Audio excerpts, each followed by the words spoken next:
Assalamu alaikum wa rahmatullah. Thank you for joining us in the Hadith class. Today, inshallah, we will discuss one of the divisions of the Hadith according to the number of the narrators. Hadith is divided to two categories according to the number of narrators. From this aspect, Hadith is divided to two categories: Hadith Mutawatir and Hadith Ahad. And we will start, inshallah, with the Hadith Mutawatir. We have many divisions for the Hadith according to many things: number of narrators, authenticity, the source of the Hadith, the end of the Hadith. So, according to the number of transmitters, the number of narrators, we have two categories: Hadith Mutawatir, or what we call multiply narrated, or as the Dr. Kamali mentioned in the book, recurrent, and Hadith Ahad, singularly narrated or solitary, as Dr. Kamali mentioned. So we have two categories for the Hadith according to the number of narrators. And we will start, inshallah, with the Mutawatir, with the first category. This is mentioned in the book, page 169. What we will discuss today, inshallah, it is mentioned in the book, textbook of Hadith, page 169. Now, stay with me. We will start with the Mutawatir. So what do we mean by Mutawatir? Linguistically, Mutawatir means mutatabi' in Arabic, means continuous or successive. That's what we mean by Mutawatir in the linguistic term. But in Hadith terminology, it's the Hadith which is narrated by a large number of people. So much so that it's inconceivable that they could have all collaborated in order to perpetuate a lie. That's the definition of Hadith Mutawatir according to the Hadith terminology, according to Mustalah al-Hadith. The Hadith that is narrated by large, and notice large is between quotation marks. By a large number of people, so much so that it is inconceivable that they could have all collaborated in order to perpetuate a lie. That's what we mean by Hadith Mutawatir. It has to be narrated by a large number of people. How large? Scholars differed. So now, after we knew the definition of the Hadith, we will move to the conditions. When can we judge that this Hadith is Mutawatir? When can we say that this Hadith met the conditions? How many conditions do we have for the Hadith al-Mutawatir? Hadith al-Mutawatir has 4 conditions. It has 4 conditions. Once these conditions are met, then we could say this Hadith is Mutawatir. If one of them is missing, then we cannot say it is Mutawatir. The first condition, to be narrated by many people. Again, many. How many? There is difference of opinion. The least, according to one opinion, it has to be 4. At least 4. 4 in every level of the isnad. Let's say there are 5 narrators. One student from his sheikh, from the successor, from the companion, from the Messenger ﷺ. So we have 5 levels. On each level there has to be at least 4 narrators for this Hadith. At least. This is one opinion. Another opinion said at least 10. At least 10. Another opinion says no, at least it has to be 100. So scholars differed. Why? Because they said in order for us to say it is Mutawatir, we have to guarantee that those people, whether it is 4, 10, 100, they did not conspire to tell a lie. So this is the first condition. It has to be narrated by many people. Which means if one person narrated this Hadith, it is not Mutawatir. It has to be many people. And this many, they have to be in all levels of isnad. So let's say 5 companions from the Messenger ﷺ heard this hadith. Umar, Uthman, Ali, Ibn Mas'ud, Abdullah ibn Abbas radiallahu anhuma. We have 5 people. According to one opinion, that's sufficient. But then, from all those 5 people, only one successor, Sa'id ibn al-Musayyib, rahimahullah, he heard this hadith. Then from Sa'id, we have 100 people took it. What do we call this hadith? Can we call it mutawatir? We have 100 people in one of the levels. Can we call it mutawatir? No, we cannot. Because in one of the levels, there was only one narrator. It has to be in every level. This number, if we say at least 10 people, those 10 people, they have to be in every level. If we say 4 people, those 4 people, they have to be in every level. Like I said, we have Imam al-Bukhari, rahimahullah. He took it from his sheikh, al-Humaydi. Is there any other scholar took it from another sheikh, or it's only from al-Humaydi? If it's only one narrator, then it is not mutawatir. Whether it is from the end, from the beginning, or from the top. Even if it's companions, it has to be at least 4 or more. So if it's one companion, or 2, or even 3, it is not mutawatir anymore. The minimum, according to one opinion, the minimum it has to be 4 in every level. If we have 5 levels, there has to be 4 in every level. If we have 5 levels, then there has to be 4 in these 5 levels, and so on. So there has to be many people. How many? According to one opinion, 4. According to other opinion, 10. They have to be in every level of the isnad. This is the second condition. Number 3, the third condition. It's impossible for them to lie in this hadith. Now the number is critical, but there is another thing. It's impossible for them to lie in this hadith. How could this happen? Such if someone was in Iraq and he said something, then another person from another place and he said the same thing. Then another person from another place, he said the same thing. So what happens here? It's impossible for them. They did not have way of communication. They did not meet each other. It's impossible for them to lie. So we say this hadith is mutawatir. So first, there has to be a number of narrators. How much? One opinion says 4, another opinion says more. And this many, they have to be in every level of the isnad. And the third thing, it's impossible for them, it's inconceivable, as the doctor said in the book, it's inconceivable for them to collaborate in order to perpetuate a lie. This is number 3. Because remember, if you have 100 people, but they all met together and they all said, let's lie, then this hadith is not accepted. Because it's possible for them, they were in the same place, it's possible that they lied. Number 4, they relate something with their senses.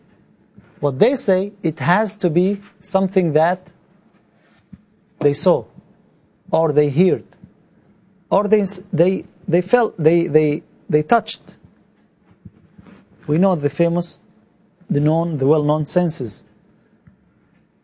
What do we mean by that? If they relate something, they concluded, something they thought, something they expected, then it is not accepted. Why? Because they may be wrong. But when they say, I saw, and another person came and said, I saw, and another person also, he said, I saw, I heard, I touched, then it is accepted. If they said, I felt, or I imagined, I thought, it is not accepted. Why?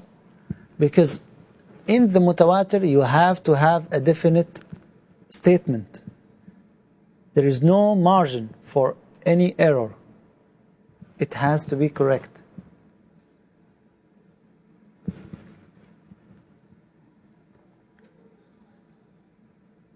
These are the 4 conditions of the hadith al-mutawatir. Once they are all available, once we have all these 4 ahadith, then we could say the hadith is what? The hadith is mutawatir. The hadith is mutawatir. Okay. Let's say we have a hadith, and this hadith met all these conditions. So what's the ruling? Is it authentic? Is it weak? Is it hasan? Or what can we say? How can we credit or discredit a hadith if it's mutawatir? Scholars of hadith unanimously agreed that if the hadith is mutawatir, then it is automatically what? Accepted. Automatically. Once the hadith is mutawatir, then it is automatically accepted. What do we mean by that? We mean by that you don't check on the narrators. Now maybe one of the narrators is not trustworthy. Maybe. It doesn't matter. Why? Because of the conditions that we listed. It's impossible for them to perpetuate a lie. Maybe he himself, he was a liar. But what about the others? It's impossible that they all lied. Maybe one of them is weak, but what about the rest? So it's unlike the other ahadith where we check on the narrator, we see if it's authentic, weak, accepted, rejected. Mutawatir is automatically accepted. Because they gave you a definite thing. Again, that's why we made a condition that they don't conclude things. They expect, they saw, they heard. They gave you direct thing with their senses, which means it's next to impossible that it's wrong. That's why the hadith mutawatir is accepted. It's the strongest level of the ahadith. Once you say hadith mutawatir, it's automatically accepted. You don't check on the authenticity. You don't check on the narrators. However, we have 2 types of the hadith al-mutawatir. This hadith mutawatir, again, remember, we said we have 2 divisions according to the narrators, mutawatir and ahad. The mutawatir itself, it has 2 categories. Literal mutawatir. What do we mean by literal mutawatir? We mean by literal mutawatir that it was narrated with the exact wordings. You hear this hadith from 10 people and they said the same thing exactly. Then you hear the same hadith from other 10 people with the exact words. So that's what we call literal mutawatir, with the exact words. Then we have the mutawatir in the meaning. Mutawatir in the meaning is when the narrators give you a similar meaning.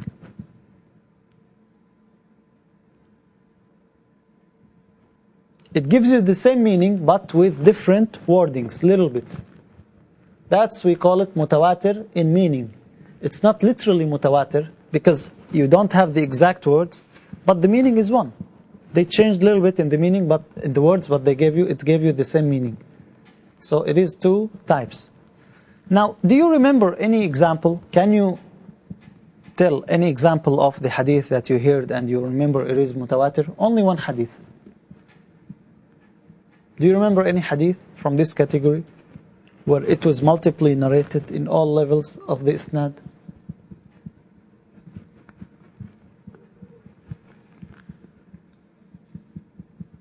What do you think? No one remembers? One hadith? Okay. From the first category, which is the literal mutawatir, yes. Very good, very good. That's mutawatir. فَمَنْ كَذَبَ عَلَيَّ مُتَعَمِّدًا فَلْيَتَبَوَّأْ مَقْعَدَهُ مِنَ النَّارِ. Whoever lies against the Messenger ﷺ, let him reserve his seat in hellfire. That's mutawatir, and actually it's coming in the examples.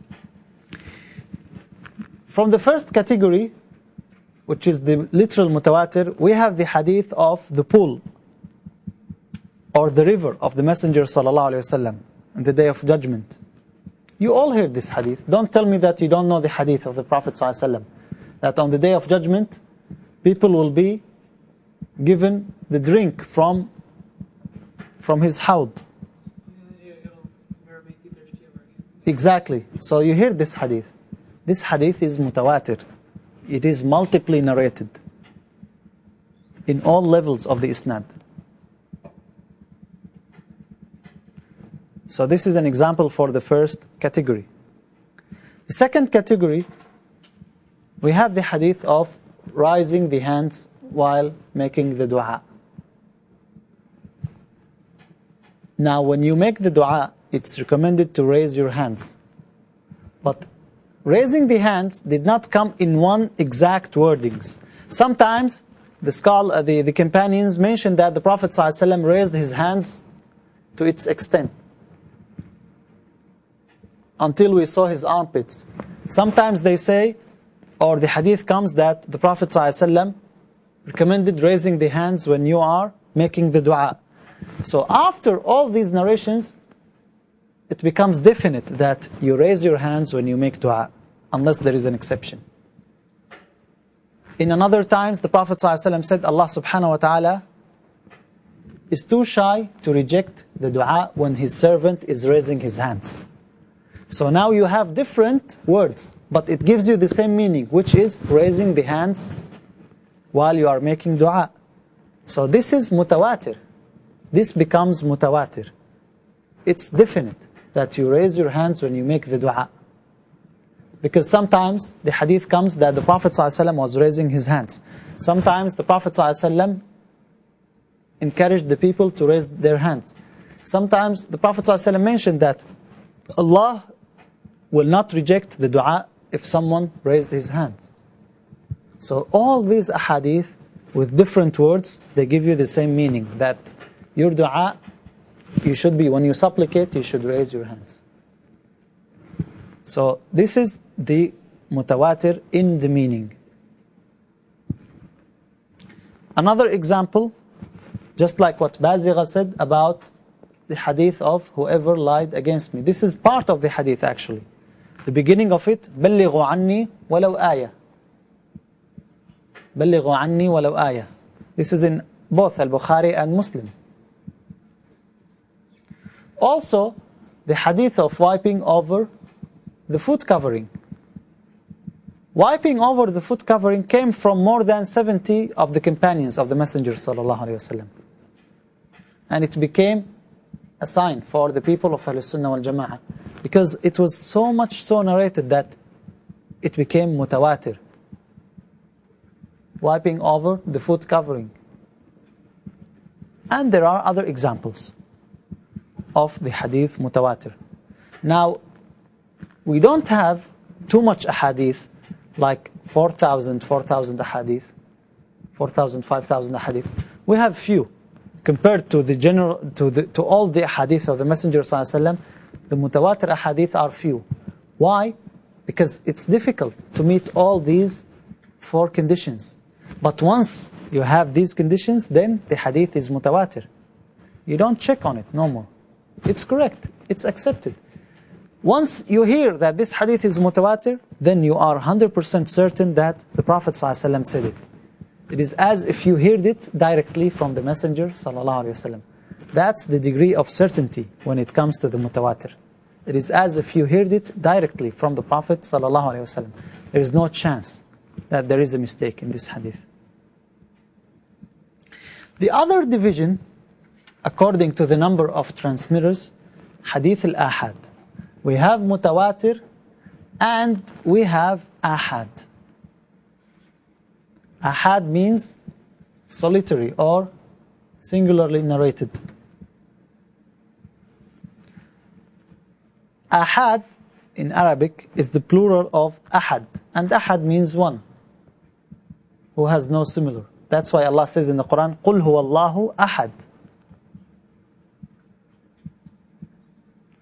In hadith terminology, it's very simple. Once you know the mutawatir hadith, you say the hadith that was narrated by other than the mutawatir.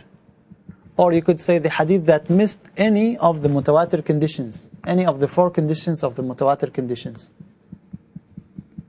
This is the hadith al-ahad. Because if you go the other way and you try to define it, it will be too long. The hadith that was narrated by 1 or 2 or 3, and the hadith that maybe mentioned something concluded, so it will be a long process. While you say whatever was not mutawatir, this is the hadith al-ahad. Because sometimes you know things by the opposite. What's the verdict of the hadith al-ahad? Is it like al-mutawatir, automatically accepted? Is it automatically rejected?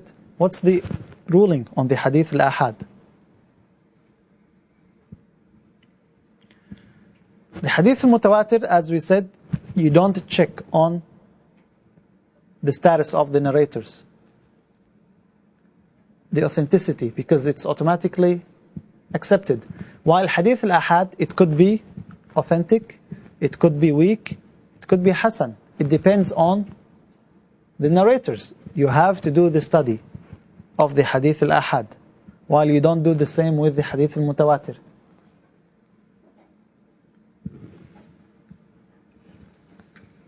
So there is a huge difference between hadith ahad and hadith mutawatir.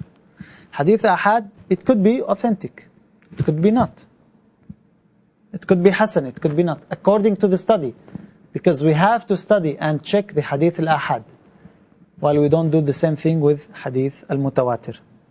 What are the divisions of the hadith al-ahad? Again, it is in the book, page 164. We started by page 169, and now page 164 in the book. And you have to go and read the book. Okay. Now again, remember the divisions of the mutawatir. We said literal mutawatir, and we said mutawatir in meaning. Here also we have divisions of hadith ahad. We have 3 divisions instead of 2 for the mutawatir. We have 3 divisions for hadith al-ahad. The first one is called mashhur. Mashhur. Mashhur in Arabic means famous, well known. That's the mashhur. So what's the mashhur? Mashhur is what's narrated by at least 3 people in any level. In any level of the isnad. As long as you have 3 people, let's say from the Messenger ﷺ, there were 5 people took this hadith. From the successors, there were 3 people. Then from the followers of the successors, there were 100 people. And then Imam al-Bukhari narrated this hadith with many other scholars. What's the category for this hadith? Is it mutawatir? It's not. Why? Because minimum 4. Minimum 4, and we have in one level what? 3. So if we have 3, what's the name of this hadith? Mashhur. Mashhur, famous. Famous because you have at least 3 people. That makes it famous, but it's not too much famous that it is automatically accepted like al-mutawatir, but it is famous. Do we have an example? Yes, this is the example. إِنَّ اللَّهَ لَا يَقْبِضُ الْعِلْمَ يَنْزِعُهُ انْتِزَاعًا مِنْ صُدُورِ النَّاسِ. Allah does not take the knowledge away by taking it from the hearts of people. But Allah takes the knowledge by the death of the scholars. وَلَكِنْ يُقْبَضُ الْعِلْمُ بِمَوْتِ الْعُلَمَاءِ. So this hadith is mashhur. Hadith Abdullah bin Amr ibn al-As radiyallahu anhuma. إِنَّ اللَّهَ لَا يَقْبِضُ الْعِلْمَ يَنْزِعُهُ انْتِزَاعًا مِنْ صُدُورِ النَّاسِ.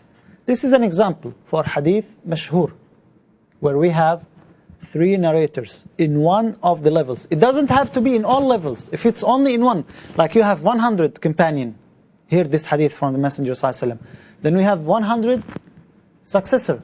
Then we have 3 followers. Then we have 100 again and 100 again. What's the ruling of this hadith? It cannot be mutawatir. Because in one of the levels, there were 3 people. And we said the minimum, according to the least opinion, 4. So if you have 3, then it is mashhur. It is mashhur. Now this hadith, is it authentic or not? إن الله لا يقبض العلم ينزعه انتزاعا. Is it authentic or not? Is the mashhur authentic or weak? That's the very question. Is the mashhur is authentic? No. It depends. It could be authentic and it could be not. It depends. Maybe those three narrators, they are weak. Maybe they are weak. So it's not authentic. But it's rarely. They said it's rare to have a mashhur hadith while it is weak. At least it has to be hasan. Because the ahadith, the different chains of narrators endorse each other. They strengthen each other. So if you have three different chains, at least it should be weak. It should be hasan. But there is a possibility. So we don't say it's automatically authentic. Actually, there are hadith with three different chains and it's still weak. Because those three people, they are all liars. It could happen. So, the mashhur, although it's usually strong, it's mostly authentic, but it depends. We cannot say it's always. It could be authentic and it could be not. If it's always authentic, then it's just like mutawatir. It's accepted. The second type, now we said mashhur, we have three types. The second type is called aziz. Aziz. Aziz means dear or rare. Aziz, something precious. That's why we say dear. And also aziz means something rare. Very few, like this. So that's the meaning of aziz. What's the definition of the aziz in the hadith terminology? The hadith which was narrated by two narrators in any level. In any level of the isnad. If you have two narrators, then it is aziz. Again, what if you have 100 companions, then two successors, then 200 followers of the successors, then 200, then 200? What's this hadith? It's still aziz, because in one of the levels there were only two people. What's the example for this? لا يؤمن أحدكم حتى أكون أحب إليه من والده وولده والناس أجمعين.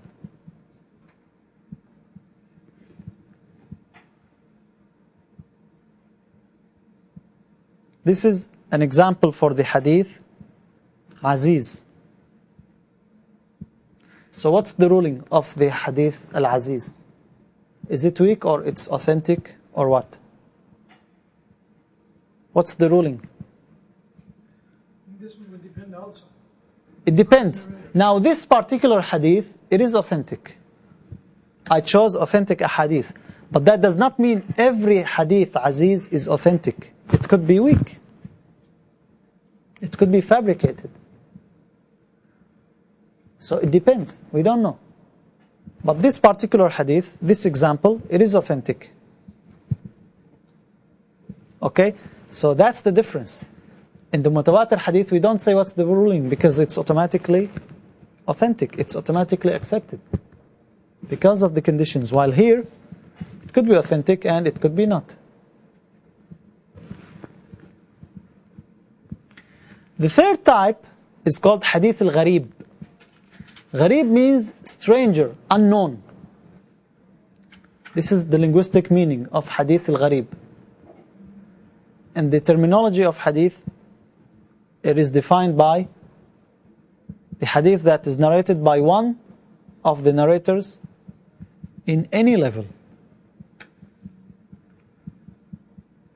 As long as you have one person in any level of the isnad, then this hadith is gharib. So again, we have mashhur, we have aziz, and we have gharib. Gharib. What's the ruling of the hadith al-gharib? Authentic? Weak? What? It depends, again. It could be authentic and it could be not. It depends. Do you have an example for the hadith al-gharib? Do you have example? I gave, yes. The first hadith in Sahih al-Bukhari, very good. What's the first hadith? Hadith of what? Hadith Umar radiallahu anh. إِنَّمَا الْأَعْمَالُ بِالنِّيَّاتِ. Now this hadith is very famous. Everybody knows this hadith. It's narrated in the 6 books. It's in Bukhari, Muslim. It's in all books. Why we say it is gharib? It's not stranger. It's known, very well known hadith. It should be mashhur. Why do we say it's gharib?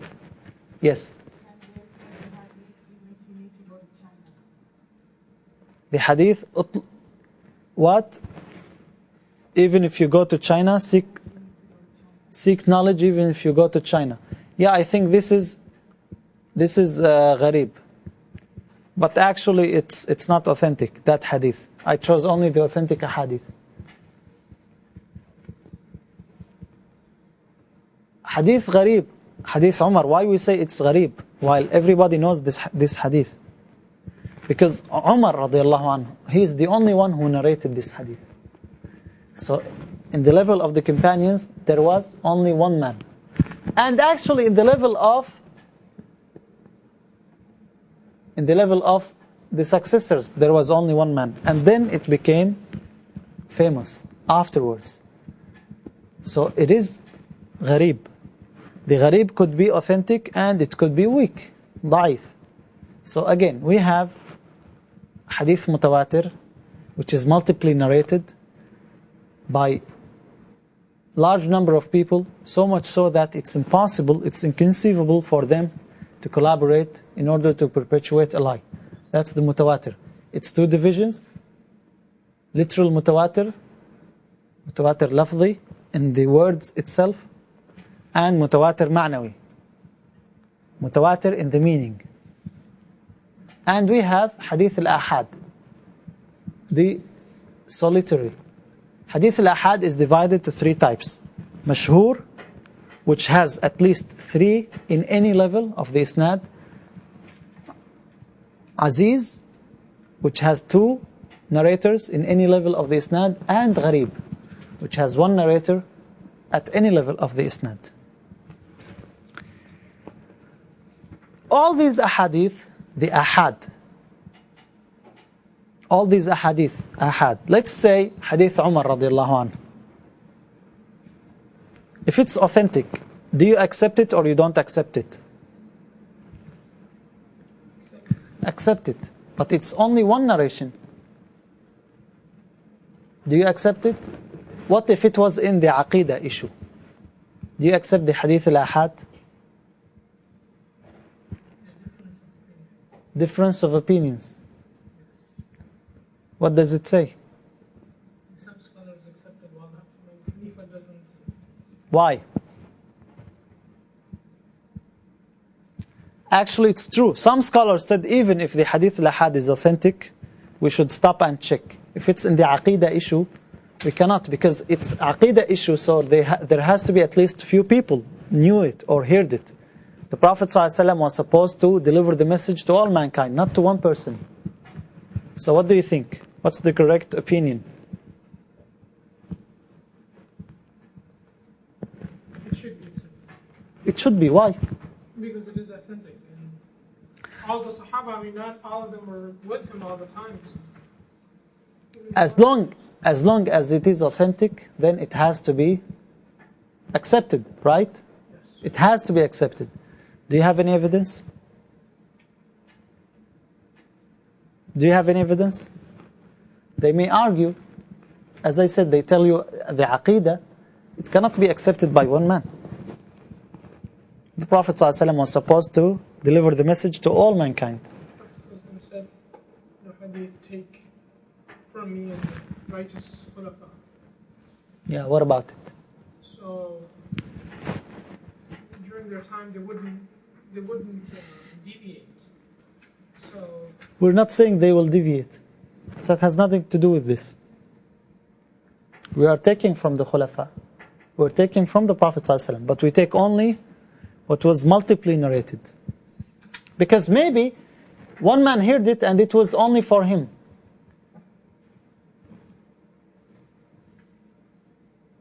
What do you think? Yes? Omar says Hudayfa. Omar says Hudayfa. What about Umar? What about Hudayfa? What about him? That's why once you have an opinion, you have to have the evidence. The correct opinion is that you accept it, even in Aqidah, in any issue of halal and haram.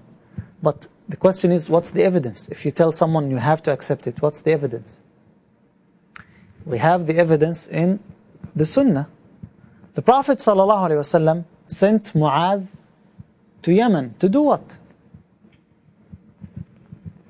What was the job of Mu'adh? Teach people. Teach people. Teach people what? Quran and Sunnah. They were Muslims?